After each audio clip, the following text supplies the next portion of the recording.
Shauntel Leeson, and I'm watching you on the Lake Forest Podcast. The Lake Forest Podcast is supported by viewers, listeners, and businesses just like you.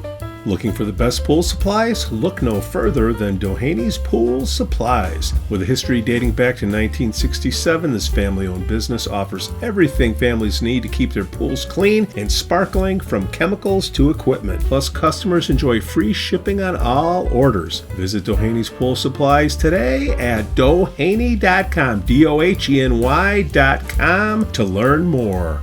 Forest Bluff Real Estate Team serves Illinois, Wisconsin, Lake Forest, and Lake Bluff. John Josephitis, Laura Lee Van Fleet, and of course, Michelle Parnell. Get a free market analysis now at forestbluffrealestate.com. For the best cannabis in the world, look no further than Iliad Epic Grow. Owned by Lake Bluff's own Rich Ruzich, they are a cannabis cultivation center focusing on hard-to-find small batch products that will delight both the occasional user and ganjier. When visiting Michigan, ask for it by name. Epic Products, exceptional process. For more information, email info@iliadgrow.com. HRV Communications has been helping first responders arrive safely since 1983. It's owned by Lake Forest's own Mike Havey. Check them out at haveycommunications.com. We'd also like to say we're thankful for our Patreon supporters: Matt A., Elizabeth C., Costa, Lance, Otto, RDM, John C. Shout out to the Lake Forest Breakfast Group, Broad Stop and Captain Mike's in Kenosha, the Greentown Tavern, and the Frolic Lounge in Waukegan. Shauntel Leeson, welcome to the Lake Forest Podcast. Thank you. Well, you are a Lake Forest resident, is that correct? I've been in Lake Forest since the early 90s. Check the box. Okay, we will continue. Checking the box. Good luck, Forester. Shauntel and I know each other as well, and I'm glad to see her be on the show with her. And Thank you. Good to see you. Welcome, Shauntel. We met at Duffers, that event that Randy Tack had during the campaign at Duffers. That's I think my wife and I met you where you were by the appetizer table, as I recall. I remember eating munchies. I remember that. We talked about our kids. My daughter's in Lake Forest High School. Great story about your daughter. Wonderful. Yeah. So she was a high school cheerleader, and she did the business incubator. She was one of the 5 national finalists for that. Ooh. And she just finished her last exam yesterday at school. So can I brag on my kid for a second here? You just did. Keep going. She's at the University of Paris, Dauphine, so she's been in France. And so she finished her exam yesterday. She's taking off for Amsterdam tomorrow, and then on to Ibiza, Spain after that, and then on to Morocco. So, that's what school's all about. Wow. Right? World traveler. Well, you know what? When they go to school, and she's in a program that's called a full immersion. So in full immersion, you go to school in Europe for an entire year. She's at the University of, she's at Carleton University in Ottawa, Ontario, Canada. And they have a pilot program where they send them abroad for a full year. So it's, spend your parents' money type of program. Yeah. I sent a child off to Europe for a year in college too. So yeah, I know what you mean. It's a fun Sounds point. like a great experience though for her. So it is. It's a fun point, and some people are saying that college is not worth it because there's not a lot of opportunity after the kids graduate. I say to anyone who says that, get off of that one. Yeah, school is worth it. You need to get away from home. You need to go and discover yourself. You need to act up. Let's face it. It's all about having some beer. Yeah. and you're about having a glass of wine. They need to be able to do that with their friends and not feel guilty about it or sneak in the house. It's called get a job. Right. No, I think we're all going to be. What's your daughter's name? Jennifer Leeson. I think we're all going to be working for Jennifer one day. She's going to be our boss. It sounds like she's got a great career ahead of her. So, this is a very active debate as to whether liberal arts colleges are worthwhile or not, or whether people should be more vocational in their education. I've always been a believer in liberal arts education. I think it's helpful that you learn a variety of things which may not have any direct vocational benefit, but then worry about learning a profession, learning a job after college. Because it's important to have a basic knowledge and broad knowledge of cultural issues, of history, of chemistry, of all kinds of different topics that you may never use again, but sometimes they pop up in times when you don't necessarily expect them. Even art history questions occasionally come up in conversation, and it's helpful to know. Don't get me going, guys, on the education. Education is decentralized now. All you need is proctors. All you need to do is have somebody prove that you know what the information is. Don't get me going on that. Shauntel, before we digress even further, we have a lot of new people moving into the area, and this is the first time you're on the show. Can you give us your background, please? You've been in town since the early 90s. You're in the podcast business too, of sorts. Well, I'll tell you what it is. I have a podcast show now. It's called Money Talk Viewpoint. And I started the show because I am in the financial services business. I was a financial advisor, and I've been in that business for more than 25 years, maybe 27 years. And I've worked for several large investment firms. And the difference is that I specialize in family office. And family office is more of a concierge practice for the ultra high net worth. Now, I'm going to break family office into 3 different tiers. There's the single family office, which is about 100 million and above, that level, because they need a whole team of professionals and it costs a ton of money. And it's more than just investments. It could be for anything. It could be getting private tickets to the right seats and whatever, or a private jet. In fact, I have a speaker coming on tomorrow for the private jet service. But it's also their investments, their legal, their financial, their accounting, all the things that a wealthy family needs is done through the family office. Then there's a second tier called a multifamily office, and that's what maybe not 100 million, but 50 million or 25 million. That's what that group is for. And then last but not least is virtual family office. And virtual family office, I'm going to call it for the upstarts, because you get these people that are, upstarts in the technology industry or influencers like myself coming up the ladder and coming into a lot of money, but they still need to have someone to advise and guide them on ways to protect their assets for the long haul. And I'm going to use another good example are sports athletes, because athletes come out of nowhere. And I'm going to use the example of Shaquille O'Neal talked about this when he first started making money. He bought a sports car for himself. Then he bought one for his father. Then he bought one for his mother. And his banker called him in and says, you got to pay the IRS too. He didn't know about taxes. So they had to retrain him on how to invest his money so they'd have money that will last. So that's what I do. So I created the talk show, Money Talk Viewpoint, because it's a marketing platform and it's a networking group for financial professionals. We also get, I work with another company that gets us TV interviews. So if you're a financial professional, you get to be famous by being on a TV talk show. My goal is to compete with Oprah and become the talk show specialist in the family office area. So Shauntel, being in Lake Forest since the 90s, it's just a bunch of guys on. We get it criticized because it's just guys talking, and we have our point of view, and we've been criticized. Yeah, we have. But we did meet some great people last night at the Caucus executive vote.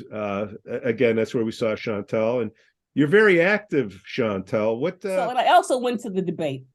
Yeah. And you know what? I will tell you about politics. I have some relatives in politics. I'm cautious how I say this.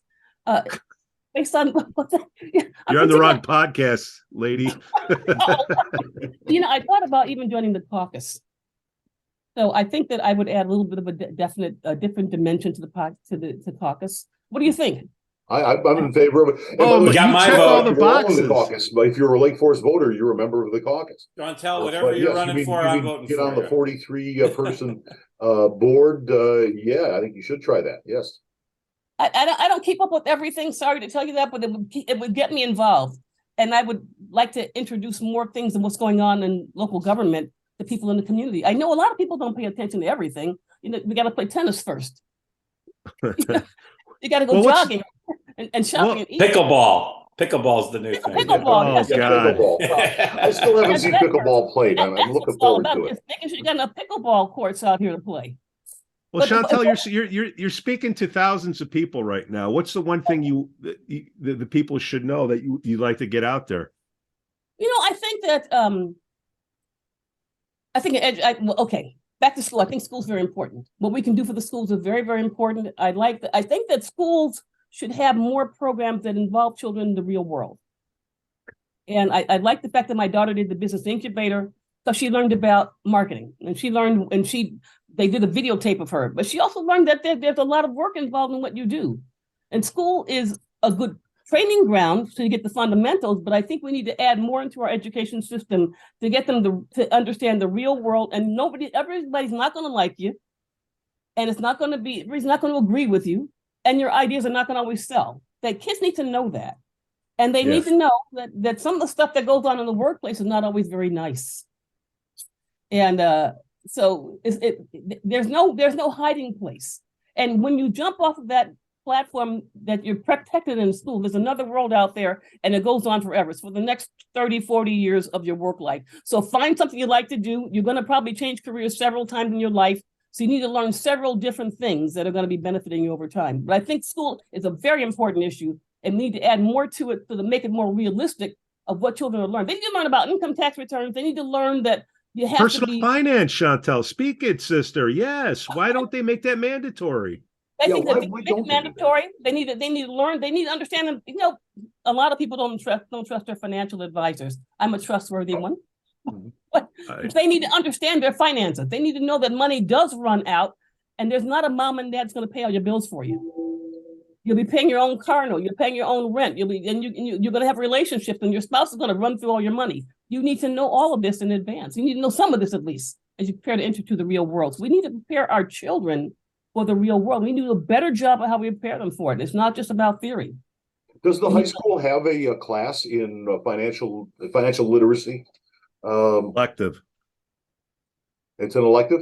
That's good. It should be a mandatory. Yeah, everybody should. Way back in the 90s, I was on a school board in Niles Township, Niles District 219, and this was something I mean, it was like Shauntel wrote my speeches back then, because I was saying the same thing. We need, it's great that we have English, and it's great that we have foreign language and all the other stuff in there, but there needs to be, every single person is going to go out in the real world and be something somewhere in the economy. And we really don't train kids for this. They have some electives, and we had a business ed teacher that was really, really good back in the day. Pete Christie was also the basketball coach. Screw Walker might remember him, but they were all electives. And so most kids would go through and they'd have no clue about basic things like balancing a checkbook and how to invest. And as you said, setting aside the money for taxes, because that was a great example you had with Shaq of spending the money and not realizing, come April 15th or April 18th this year, you got to pay the IRS and the Illinois Department of Revenue. So I'm all on that there needs to be a mandatory course on consumer finance. And if something else has to be set aside to do that, we'll probably have to do that, because I don't care who you are, whether you're rich, poor, or anywhere in between, you're going to be out in the real world and have to deal with money. People are always learning it the hard way. They're learning it by going bankrupt. They're learning it by taking out too many credit cards, running up a lot of credit card debt, and then finding that they cannot pay that. And you pay that minimum balance, you pay that forever. So Shauntel, why don't the schools do this, you think? Let's look at Lake Forest. You got 1,400 kids. They just got their 105 million.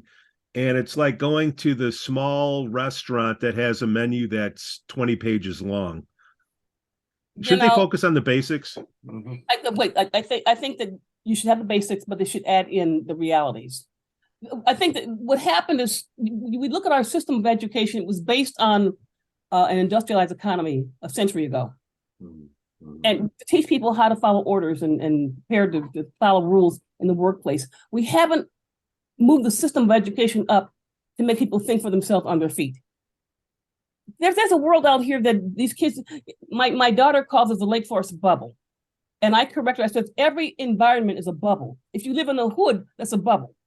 If you live in Lake Forest, that's a bubble. It's just that there are different bubbles. You need to know how to move from bubble to bubble. And so you need to understand that if you do have a job issue and you need to go to another job, don't be afraid to take something that's not as high just to keep yourself an income stream till you get back where you're going. Don't be afraid to take extra classes to learn something new. And I will add one other thing. There need to be other levels of education. We need to not look down on the trades. We don't have trade schools anymore. They don't teach trades in school anymore. My father had a plumbing business. Well, you know what? My dad had a plumbing business, an HVAC business, home renovation business, painting business. Yet he still went to school, became a chief engineer for the University of Chicago hospitals, but he still had all these businesses. We had all kind of people in and out of our company because we all went to private schools. He had to pay tuition. So that's the reality. Yeah, right. If you're going to pay credit card bills, earn money to pay them. So we have to get kids to the real world. I don't care which bubble you live in. You need to learn how to cross bubbles because you don't know where you're going to be in life. You need to know how to get along with different kinds of people. And when you're talking about the trades, when you're talking about the trades today, these are highly sophisticated jobs. Plumbing, operating engineers, all electrical. Oh yeah, these are very complicated jobs. This is not just something where you just pick up a hammer and start whacking away. And they're good paying jobs. Yes. And in today's economy, you can really write your own ticket if you get these skills, because there's an employee shortage everywhere lately. I mean, going to any restaurant or store and you'll see it firsthand. But the trades are really like Shauntel said, the unsung thing. We had Dr. Bill Griffin on from College of Lake County. Mm-hmm. And I'm sure he'd have a lot to say about that, because I think you can learn some of that stuff at CLC. The community colleges, undervalued very vital. College of Lake County, easily the largest educational institution in the county, a vital component of bringing up kids, young adults, and teaching them how to make a living. It seems like from 2000 plus, all the kids wanted to become programmers. They all want to become, computer programmers. Nobody wants to become a plumber or electrician, or other trade. And yet, now we have a huge shortage of people who can do that. And they are making good money for it, but it is hampering the economy. I think that we have a shortage of skilled construction workers. Well, you have to get people that want to work. Well, other things too, that no matter what, you always need to have your toilet fixed when it breaks down. You need someone to fix something if the lights go out in the house you can't fix. There are certain things about the trades that people forget about we need them as much as we need a doctor. And we need to make those things look like they're an opportunity for people. I think we're presenting them in the wrong light, because a lot of people are building businesses on those and making a fortune and doing very well at it. But if we present it in the wrong light, if you present it in the wrong way, kids think I would waste my time doing that. And yet that's not the way to present anything. Every job is necessary. Believe it or not, I appreciate going through the drive-through and getting my Starbucks. I don't want to work there, but I appreciate going there to do that. We forget the value of every little job that puts our society together. And we need to make those jobs look valuable and not look down on them. I think it's what happens in our society. We look at, if you're not a Wall Street person, and I've worked in the investment firm, it sucks sometimes, but people think that, oh my God, she's a VP for XYZ. Yeah, fine, but what I put up with, you wouldn't believe. We need everything. We need every job. We need to value every job and not look down. And we need to teach our children. Shauntel, you're talking to Dr. Montgomery right now. You're talking to Erin Reinhardt, the principal, Leinert. Okay. They're all watching right now, and we're going to fix the curriculum at the school in priority. Personal finance. I'm going to throw out a couple things here. Critical thinking, right? Prioritizing, like Second City, ad-libbing. We say thinking on your, how to deal with a unfamiliar situation and dealing with it, and coming out of it. Okay, that's 3 classes. I'm waiting for some more. What else we got? I like this. I like what you're putting together. I think we should present it to the school board. I really do. Yeah, you need like not only the critical skills, but people need to know how to handle themselves and not lose their composure in a bad situation. You don't have to always get violent or angry. You can still handle it. That needs to be taught. I mean, or you shouldn't explode. Yeah. You shouldn't have to explode. You can get angry without exploding. They need that. Those all behaviors learned. We don't think about that, but all behaviors basically learned. There's nothing out of the box. You learn it from observation, you learn it from your environment, or it's taught to you. But we can teach children how to be better at relating to one another and how to communicate. That's important in our lives. What about mental health? Kids, especially in grade school. Okay, we're going to leave the high school. Let's go to the Deer Path now. Kids early on, they can learn how to respond to stressors, just by breathing, whatever. Just know that, hey, you have this situation coming up. You can deal with it this way, or you can, have a tantrum. Because if you're going to let kids mess around with technology, I'd love to hear your thoughts on that, Shauntel. When should we let kids, compare their lives to somebody else's on Instagram or TikTok or whatever? Self-worth, to know that, what, I don't care what the other person says, I'm valued. How would you do that in the grade schools, or is it possible? I think we need to teach that, because it always get it at home. I taught my daughter a couple of things. I taught her the breathing technique, because she gets stressed out when she's taking exams. I go through it. I tell her, if you're going to breathe, you breathe in, and I don't know if I have it right, but you breathe in slowly through your nose to the count of 6, and you breathe out through your nose through the count of 8. And this other thing I teach you to do is, if nothing else, walk around the block. Stop what you're doing and just go for what the walking does. It sort of balances out the right and left hemisphere of the brain. And you make yourself think about nothing but the air. When you are really angry or nervous, think about air, trees, and water, nothing else, not people. Air, trees, and water, and walk around the block. Great, and we got a lot of great air, trees, and water here in Lake Forest to look at. Yes, you do. You don't see the air, but a lot of great, beautiful trees and water here in Lake Forest. Train our kids on how to deal with their emotions. I think we start as early as kindergarten. You need to train them how to. And I learned this from a guy. I learned something interesting. He was a day trader. He said his parents were both school teachers, and what they'd make him do was sit at his desk. He didn't have to study if he didn't want to, but sit at your desk. He had to sit there for 1 hour, no matter what. And that forced him to learn how to train his thinking. And we need to get that into children, teaching them early how to train and control their emotions. And I think we would cut down on some of the violence we see in our society. And it should be I don't care which bubble, it goes to all the bubbles. Yeah. All the bubbles need to teach children how to control their emotions. Social media has made that more important all the time, because now people, whereas previously, if you wanted to say something nasty to somebody 50 years ago, you might write them a letter, but you might also write the letter, and people often did this, write the letter and then tear it up afterwards, which was a very good therapeutic method. But now you write the email, or you write the social media post, the Facebook or Instagram post, and you hit send, and boom, it's gone. It has made it far too easy for people to vent their emotions in ways that are just not productive. I know personal experience. You and me both. Same here. Not me. I've got the reputation of people are saying what they want to say online so they can hide behind it. But it's not just what they say, it's how you react. We have to teach people how not to react to it, because people will tear you down, destroy your reputation, rip off everything they can, and then because they can sneak behind the internet to do it, and sneak behind a false identity to do it. But we have to train our society how to do it, starting with our children, how to handle you, because you can't react to everything. And I think that the kids harm themselves when they let people tear them down. And you have to help when it has to start. And I think it has to start in kindergarten. If it can't start at home, start it in the school. Because school is a controlled environment, and you can teach everything, even behavioral dynamics in school.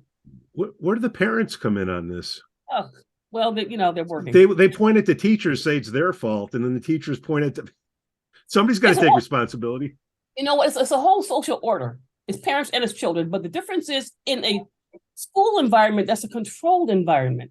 Family is too, but different type of control, whatever, out of control. But a school is a controlled environment, and we need to train our teachers how to train and teach differently. It's no longer just rote memory and reading and memorizing the Constitution and your ABCs and whatever else. You also need to teach emotional management, not control, emotion, how to manage emotions. EQ, How to manage our emotions, how to diversify how you work. What was the other? We said taxes and financial education. What were the other things? Ad-libbing, thinking on your feet. Ad-libbing. Right, so this is the launch of Shauntel's campaign for Lake Forest High School Board of Education in 2025. Okay, well, then I'll run for it. I'm really thinking about getting more involved in local government, and that's some of the things I'm thinking about. I'm glad I'm here. So it's making you're in the right. You're in the right spot. Yeah, it's going to be hard to cancel you, Shauntel. Nobody's going to mess with you. A hot issue in town with the schools is the guidance counselors are talking to the kids without informing the parents. You guys have a thought on that, starting with Shauntel? Do you know what I'm talking about? Well, no, I'm not. What are they talking about? Well, they're I guess allegedly, Rick, I've heard that there's been allegedly. Well, actually, no, I'm always the legal counsel here, so my job is to try to rein. He just holds up a sign that says allegedly the whole show. Exactly. he holds the mute button for me, but DCFS was called a higher proportionate amount of times in Lake Forest at the high school than anywhere else, because whatever's going on with the counselors and the kids, and the parents are pissed that the counselors aren't talking to the parents about what's going on with their kids. At first glance, that doesn't seem right, or I could be wrong. What do we really know about this? I mean, I've seen posts on Facebook, as I'm sure you have, Pete, and that's, I think, what the source of what you're talking about. But yeah, it would be helpful to have some better, some more objective statement about what actually is the school doing in connection with this. I haven't seen it. Well, maybe we start with a FOIA again. Play the FOIA game. Yeah. Well, and that's that. When you're dealing with local government nowadays, their answer to everything is, "Oh, send me a FOIA." I agree. That's they rather than provide actual information to your constituents, the answer is send me a FOIA.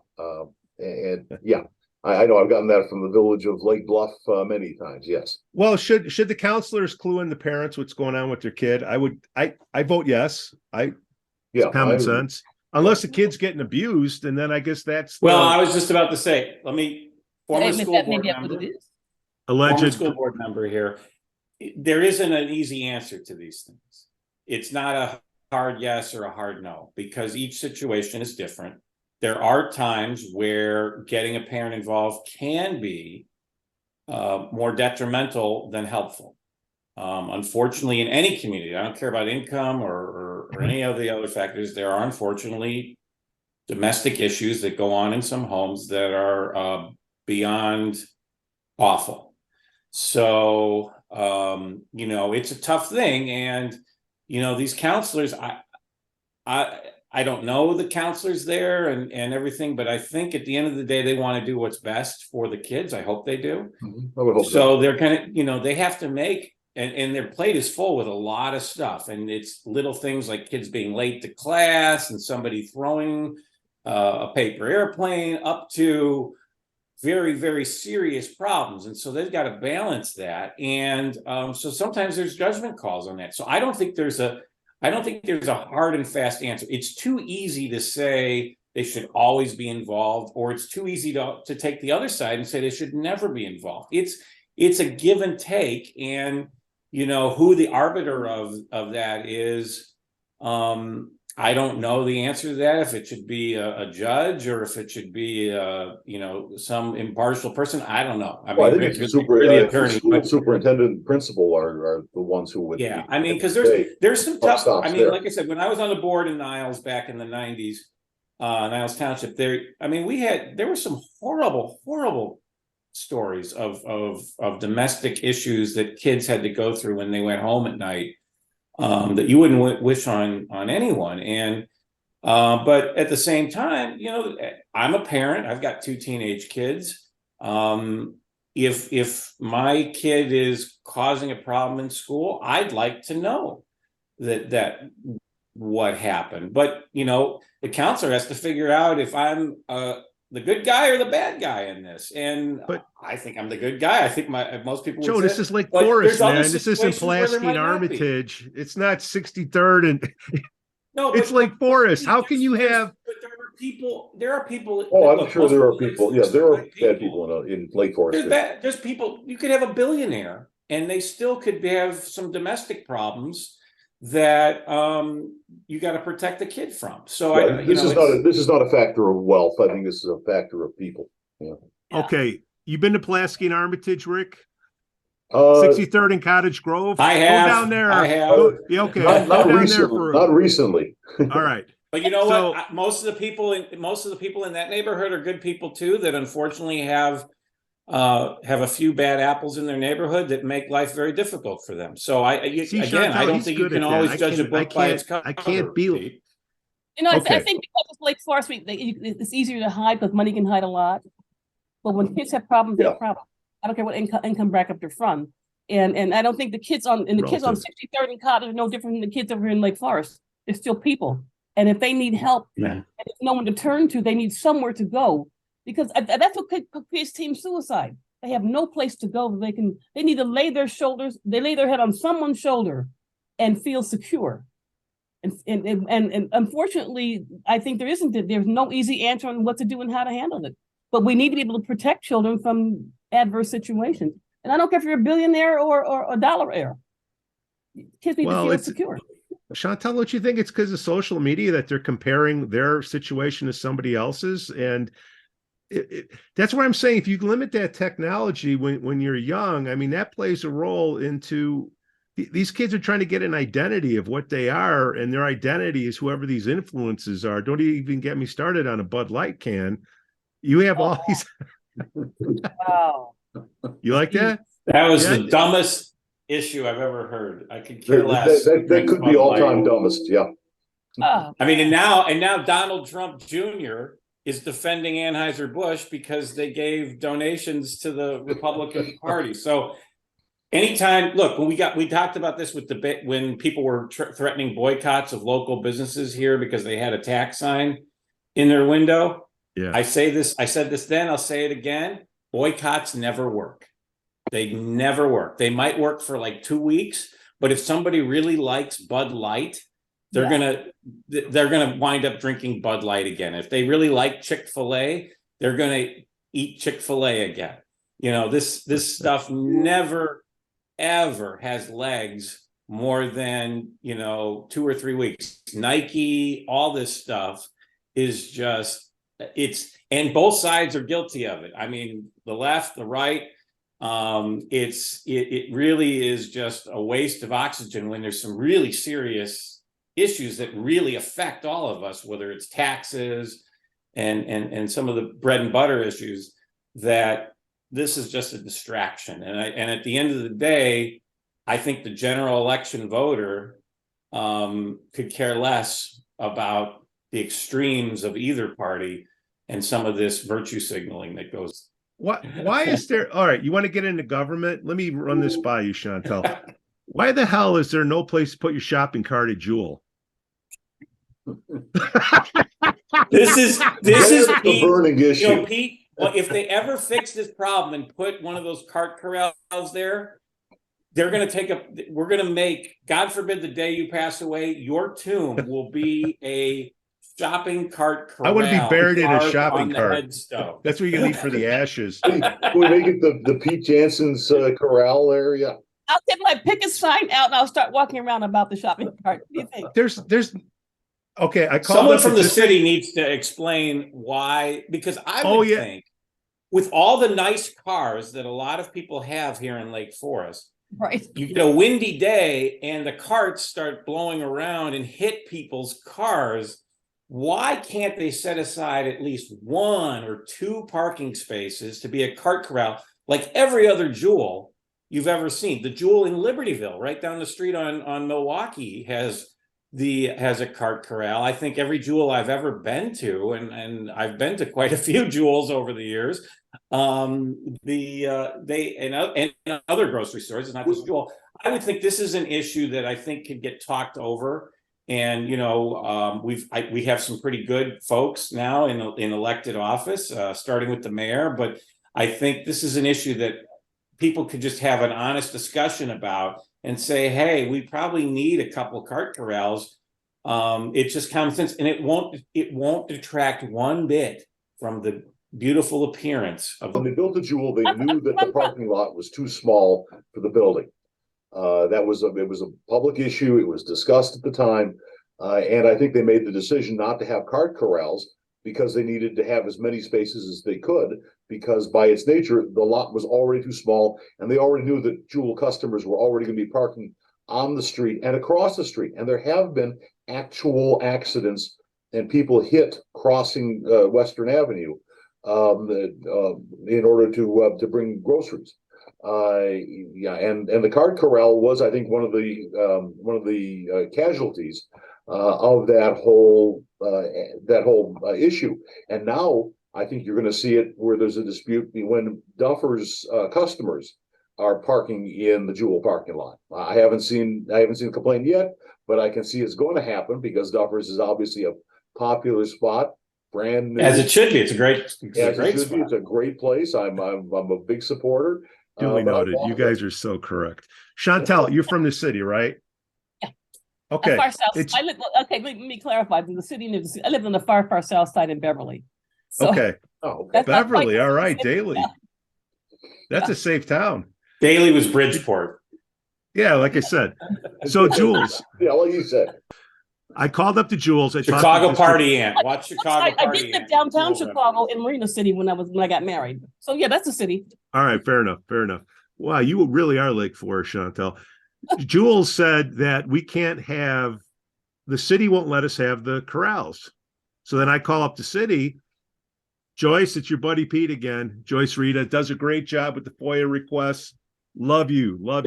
Keeping this poor lady busy. It's a simple thing. So, well, I can't find any record of the communication. I go, come on now, look a little bit closer. Kathy Zerniak, I know you can't come on the show, and I know you're not watching or listening, but could you help Joyce figure out why we can't have a shopping cart corral at the Jewels? Unfortunately, this problem may correct itself by the fact of the merger with between Albertsons and Safeway? Kroger. So Kroger, Kroger and Albert. Kroger owns Mariano's and is a national chain. Albertsons, another national chain, owns Jewel. Mm-hmm. They're in the process of merging, assuming the federal government approves it. There's a debate whether they will. But my fear is they'll start looking at, well, we got a Jewel here and a Mariano's here, and we own both now. So one of those might fall by the wayside. So I would hate to lose. It's wonderful that we have a Jewel here in town that is really convenient to get in and out of. You don't have to drive out to Vernon Hills or Libertyville to do your grocery shopping. My fear with that is that a lot of Jewels may close. And I hope this isn't one of them. I mean, we saw a round of grocery store closures about 10 years ago, and a lot of communities ended up with no grocery store. So, in the grand scheme of this, I just want a place to put my cart, Joe. That said, I think they can. Parking is a premium, as Rick said very articulately. Not that really. said, I think they could spare one or two spaces for a cart corral. You have, Shauntel knows, you have carts scattered everywhere. You can't park because people are putting on the landscape. That's taking up more space than the corral. It was a great idea on paper, but in reality, That's all I'm saying. Shauntel, maybe they should do what Aldi does, where you put the quarter in. Right outside the side door when you come in. Because how you throw the carts on the side door, or either when you come out in the parking lot on the street, they could put some right in that little section instead of having grass there and put a cart corral there. You are preaching to the choir, even though nobody from the city. All right, I think we have beaten this issue to death. Can we go to something that's actually a little bit more in Shauntel's field, and that is, Shauntel, I get these questions. I'm sure I know you do as well because I've seen your materials on it. Social Security. So many people. Here's something a program that we all pay into, that we all have heavily invested in, and yet the vast majority of people don't seem to understand how Social Security benefits work and when you can receive them and how and what the different factors are that you should be looking at in deciding, okay, I'm age 62. Should I be taking my Social Security benefits? Should I not? What should I do? And I have seen some of your materials on it that I thought was very enlightening. I thought Social Security age has gone up to be able to receive it. What happens is a staggering age of how depending when you depending on when your birth date was, it's no longer 62. It could be as high as 67. So depending upon when you were born, you may or may not qualify until later. And why do people take Social Security? Do you want the government to invest or you? Take it. Pardon me? They don't know. I was going to say, Shauntel, do you want the government to invest? Well, the money be there, number one. Yeah, we need to have money. Well, we need to have money for Social Security in the future, and that's what they're worried about. Are they going to run out? I don't believe it's going to run out of Social Security.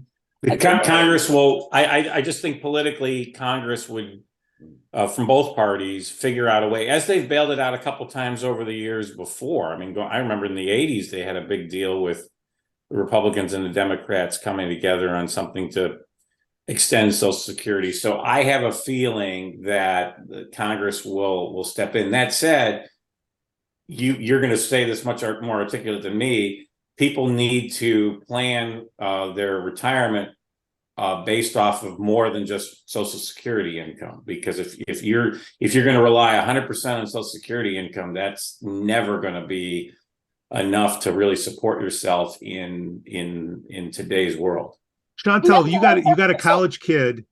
They're coming out. They're going to go to a company and they got that 401k and they got a match. You got any opinions on that?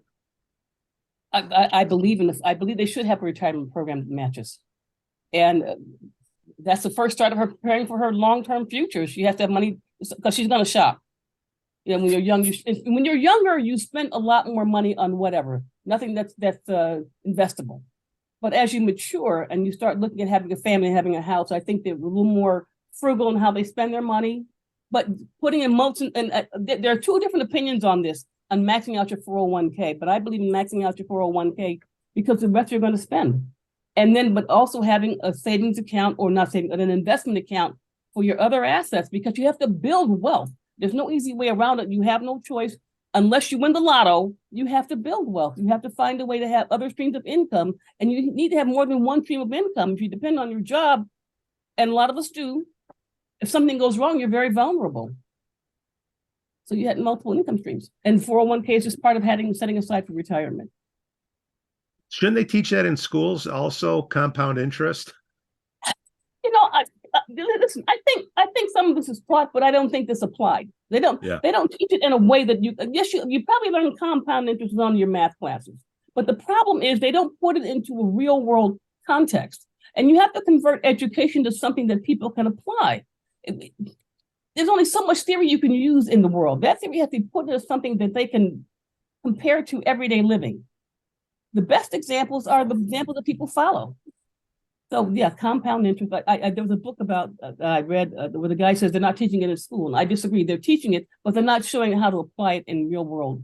They're teaching. They're not learning. My company, I'm Money Talk Viewpoint, and it's a talk show just like this. Is for financial professionals. If you are a financial advisor, an accountant, an attorney, you got a private jet service or whatever kind of services, watch my show. It is a marketing platform. We'll help you get onto a TV talk show. I'm Shauntel Leeson, you know, I'm the Oprah of Lake Forest. Think of me that way. The Oprah of Lake Forest. Okay. I just want to get her riches. I want to get as rich as her. She's a billionaire. I got a feeling you're close, Shauntel. All right. So government. So it starts with the caucus. What have you heard? Like, how did you learn about the caucus? How'd you know to show up last night? You've been around in town. I found out from going in the Lantern, but how did you learn about things? I usually bypass all this stuff. But what happened is a friend of mine said, you need to get more involved. And I said, okay, fine, I'll get more involved. Mm-hmm. And he's the one that he said, I'm going to invite you to something. And because we always meet for coffee at Starbucks. He's actually a client too. We meet for coffee at Starbucks to talk about his investments and so forth. He said, no, rather than going to Starbucks, I'm going to invite you to come down the Duffers. And that's when I met Randy Tack. And I felt embarrassed. I didn't know who he was. I didn't know what was going on. And he said, you need to get more involved. And I said, okay, you're right. I should. So that's what got started. Going to Duffers is educational. One person told me, he said, you need to get more involved. And he said, it's not just about investments. Get involved in what's happening in the local community. He said, if we got more than 9 Black people in Lake Forest. I said, no, we got 12. That's right. AI, ChatGPT, is that affecting you yet, Shauntel? You know what? I'm going to tell you something. I just read about, I'm just recently on AI. I'm going to use it on my talk show to market myself. Because you can actually, it will teach me how to even more effectively monetize myself. Yeah. My only concern is that, will I be able to think in the future? I don't want to be able to think for myself. I don't want my kid not being able to think for themselves. I don't want to have AI doing her thinking for her. But if it can help. What if it's better thinking? Well, whatever. But I use a spreadsheet. My business, for my podcast, for marketing. Yeah, scripts, the whole 9 yards. I mean, it's how often do you do a podcast, Shauntel? I meet people every week. In fact, I'll call you and have you on the podcast to talk about something. Oh, yeah, I mean, the worst guest you ever had. I don't know anything. My wife does all the finance stuff here in our house, so you have her as the guest. Gee, all the money I make from the show, I don't know. It's called Money Talk. Watch my show, Money Talk. Rick, I am. I'm going to watch it next. I'm going to dial it up today. I never got around to you. But I want to have you on my show. Shauntel, I'm always glad to go on with you. Although after this experience, you may say, not lesser. No. Lesser is more. No, lesser is more. Shauntel, how's the economy? I mean, we're going into a presidential election and all this stuff. How's the economy? Looking, what do you think is going to happen the next year or two with the economy? I think there's the gross economy and there's the personal economy. This is my belief system. We can talk about the economy all over the place, but if your personal economy is well, you're going to do okay. If your personal economy is not well, then the bigger economy affects you. And what I mean by that, I look at how some people are able to continue to generate revenue and build more revenue and build more income streams and build more businesses. And there are those who have no idea how to get their foot off the ground. That's who's really affected by the economy. Because those who have money will find a tax shelter or business income stream or something to build their economy. So when they talk about, I call the economy like when they talk about investments. So they say the company's doing really well, you invest in that stock, and all of a sudden you invest and it drops. So the economy works the same way. If you have a revenue stream, if you have the wherewithal on how to build, doesn't matter what the economy does, you're going to do well. My personal opinion. If you don't have it, you're going to have problems. I think the best thing you can do is get out of that bubble and go to the next bubble and learn something about other bubbles and your income stream. That's my thought for the day. Ladies and gentlemen. I love it. Good thought. Shauntel Leeson, thank you for coming on the Lake Forest Podcast. Thank you very, very much. Whatever you run for, Shauntel, you got my vote. We're bringing her back. Any more hot issues, you just let us know. Come on, we're going to deal with the shopping cart. Once that's done, you're coming back, Shauntel, okay? I'll come back. In fact, I'm going to talk to those guys myself about that shopping cart thing. I don't know. We're going to have to corral this group, but it's not easy. Hard corral this group. Yeah. Shauntel, thank you so much. Thanks, Shauntel. The Lake Forest Podcast is supported by viewers, listeners, and businesses just like you. Looking for the best pool supplies? Look no further than Dohany's Pool Supplies. With a history dating back to 1967, this family-owned business offers everything families need to keep their pools clean and sparkling, from chemicals to equipment. Plus, customers enjoy free shipping on all orders. Visit Dohany's Pool Supplies today at doheny.com, DOHENY.com, to learn more.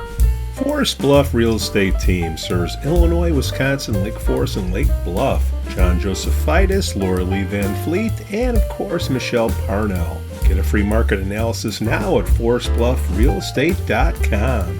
For the best cannabis in the world, look no further than Iliad Epic Grow. Owned by Lake Bluff's own Rich Ruzich, they are a cannabis cultivation center focusing on hard-to-find small batch products that will delight both the occasional user and ganjier. When visiting Michigan, ask for it by name. Epic Products, exceptional process. For more information, email info@iliadgrow.com.